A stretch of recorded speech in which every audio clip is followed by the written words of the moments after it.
स्मृति से पहले के युग में जब समय ने अभी आंखें खोली भी न थीं, पृथ्वी स्वर्ग से गिर पड़ी। तारे बुझ गए, पर्वत ढह गए और ब्रह्मांड एक लाल सागर में डूब गया।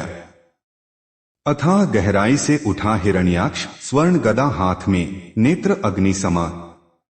वह आया प्रकाश को मिटाने और सृष्टि को अपने अधीन करने। सागर फट पड़ा, आकाश गरजा, अंधकार ने जन्म लिया। स्वर्ग कांप उठा, देवता भय से भागे, उनके महल राख में बदल गए।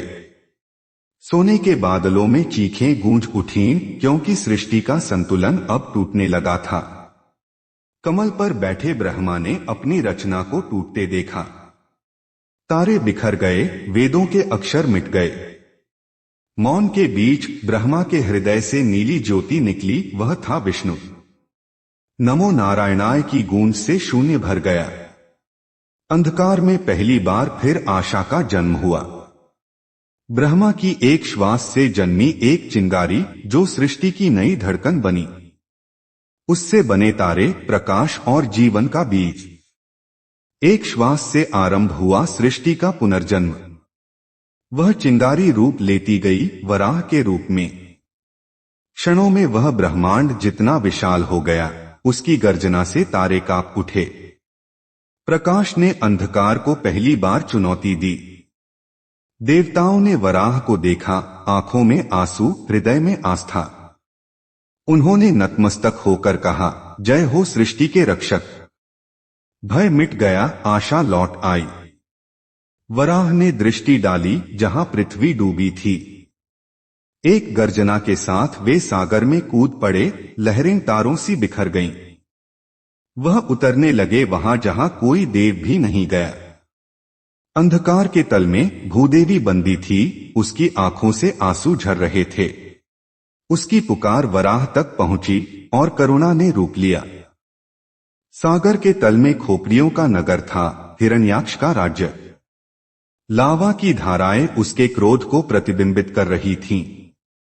वह अंधकार का सम्राट था, विनाश उसका धर्म। अंधकार में चमका प्रकाश, वराह का तेज। हिरण्याक्ष ने मुड़कर देखा और सृष्टि का स्वरूप उसके सामने था। क्षण भर को सागर थम गया, जब सृष्टि और विनाश आमने सामने खड़े हुए।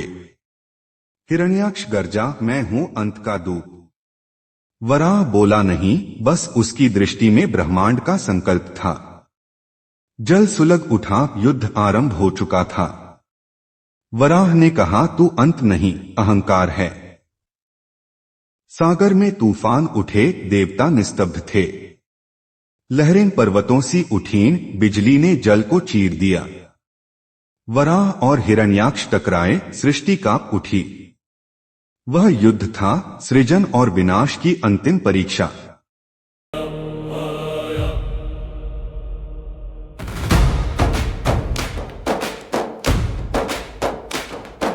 सागर जाग तूफान बना, अग्नि में लेखा प्रतिज्ञा नया।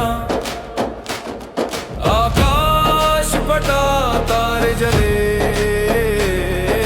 क्रोध के साथ देव उठ चले।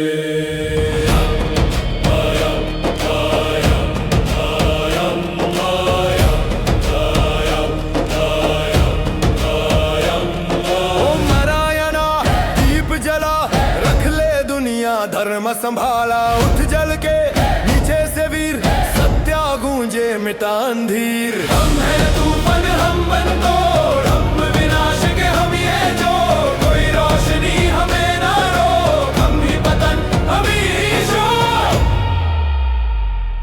विनाश के अवशेषों के बीच टूटी हुई मंदिरों और मौन सागर की गहराइयों में वराह ने उसे देखा, भूदेवी को। वह क्रिस्टल में कैद थी, जैसे सृष्टि का हृदय स्वयं जम गया हो। वह थी पृथ्वी, संसार का प्राण, जो अनंत निद्रा में सोई हुई थी। वराह ने अपने विशाल परंतु कोमल दांतों से उसे उठाया, जैसे एक माता अपने शिशु को उठाती है। सागर का अंधकार स्वर्णिम हो उठा और जल की हर बूंद में आभा झिलमिलाने लगी। धीरे धीरे वह पृथ्वी को ऊपर उठाने लगे, गहराइयों से प्रकाश की ओर, मृत्यु से जीवन की ओर। देवता ऊपर से देख रहे थे और उनकी आंखों में फिर से आस्था जाग उठी। परंतु अंधकार इतनी सरलता से नहीं मिटता। हिरण्याक्ष फिर लौटा, अपने त्रिशूल को ऊंचा उठाए, क्रोध से उफनता हुआ सागर को फाड़ता हुआ आगे बढ़ा। सागर के ऊपर उठे दोनों, एक दिव्यता का प्रतीक, दूसरा अंधकार का अवतार। लहरें तारों में बदल रही थीं और उनके आघात से आकाश व समुद्र एक हो गए। हर प्रहार से ब्रह्मांड कांप उठा और आकाश में गर्जन हुआ, जैसे स्वयं सृष्टि उनके युद्ध की साक्षी बन गई हो। फिर वह क्षण आया जब समय ठहर गया। वराह ने अपने दांतों को ऊंचा उठाया और एक गर्जना के साथ हिरण्याक्ष को भेद डाला। प्रकाश की एक विस्फोटक लहर चारों दिशाओं में फैल गई, जिसने सागर, आकाश और पाताल को एक ही रंग में रंग दिया। एक चीख गूंजी, इतनी गहरी कि स्वयं काल भी कांप उठा और अंधकार विलुप्त हो गया। हिरण्याक्ष का शरीर राख में बदलने लगा, उसकी शक्ति बिखरकर सागर में विलीन हो गई। जो कभी ब्रह्मांड को जीतने चला था, अब लहरों में एक स्मृति बनकर रह गया। जल शांत हो गया, जैसे प्रकृति ने स्वयं राहत की सांस ली हो। और सागर ने उस राक्षस की कहानी को सदा के लिए अपने गर्भ में समा लिया। वराह ने अपने पवित्र दांतों पर पृथ्वी को संभाल लिया और धीरे धीरे ऊपर उठने लगे। अंधकार की गहराइयां पीछे छूटती गईं और ऊपर फैल गया था दिव्यता का उजास। जल के पार होते ही पृथ्वी ने पुनः प्रकाश का आलिंगन किया और स्वर्ग में नई सुबह का उदय हुआ। वह पुनर्जन्म था, एक नए युग की शुरुआत। सागर शांत था और वराह जल से ऊपर खड़े थे, उनके दांतों पर भूदेवी, तेजस्वी और पुनर्जीवित। उन्होंने आकाश की ओर मुख किया और कहा, अब जीवन फिर से उठेगा और सृष्टि अपनी लय पाएगी। सूर्योदय ने उनकी वाणी को स्वर्ण में रंग दिया और वायु में जीवन का संगीत भर गया। वह था पालन का वचन, अनंत और अटूट। स्वर्ग ने जय घोष किया, देवताओं ने फूलों की वर्षा की, आकाश के हर कोने से मंत्र गुंजायमान हुए। कमल और चंपा की पंखुड़ियां धीरे धीरे वराह और भूदेवी पर बरसने लगी। भूदेवी ने वराह के समक्ष नतमस्तक होकर अपने हाथ जोड़ दिए। उनकी आंखों से कृतज्ञता की धार बह निकली, जो फूलों में बदल गई। उन्होंने कहा, प्रभु, आपने मुझे जीवन दिया है। अब मैं अपनी कोख से नए जीवनों को जन्म दूंगी, जो सृष्टि का गौरव बनेंगे। और वराह ने केवल मुस्कुराकर कहा, जीवन ही मेरी पूजा है। कार्य पूर्ण हुआ। वराह का तेज अब धीरे धीरे तारों में घुलने लगा।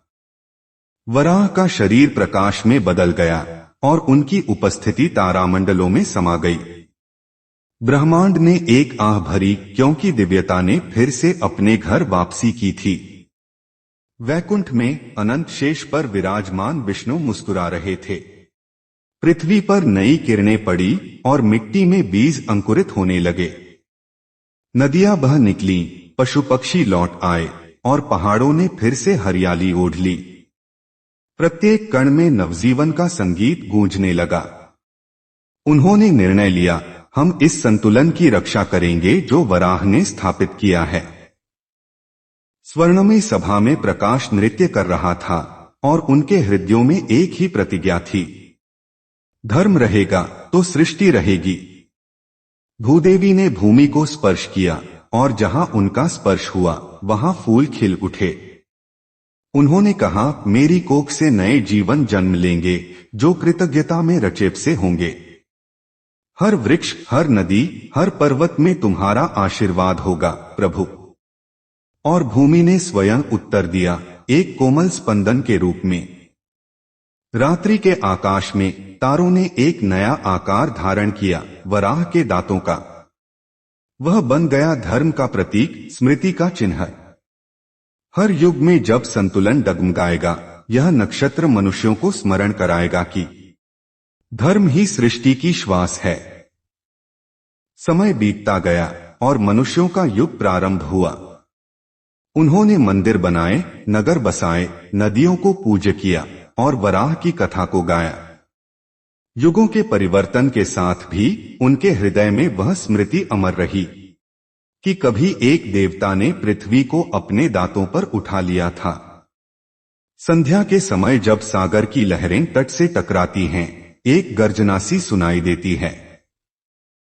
वह वही गूंज है वराह की, जिसने अंधकार को हराया था। समय बदल गया, पर समुद्र आज भी उस क्षण को याद रखता है। उसकी हर लहर कहती है, मैंने देवता को देखा था। सृष्टि का सार एक ही है, संतुलन। प्रकाश और अंधकार, जीवन और मृत्यु दोनों एक ही ब्रह्मा की दो छवियां हैं। जब तक यह संतुलन बना रहेगा, तब तक सृष्टि अमर रहेगी। वराह की कथा हमें यही सत्य सिखाती है कि संरक्षण भी उतना ही पवित्र है जितना सृजन। और फिर ब्रह्मांड में विष्णु की मुस्कान प्रकट हुई, जो तारों में बदल गई और तारों से बना।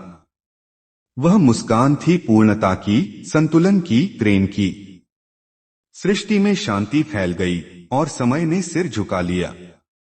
इस प्रकार समाप्त होती है वराह की कथा, उस दिव्य वराह की जिसने पृथ्वी को अपने प्रेम से उठा लिया था।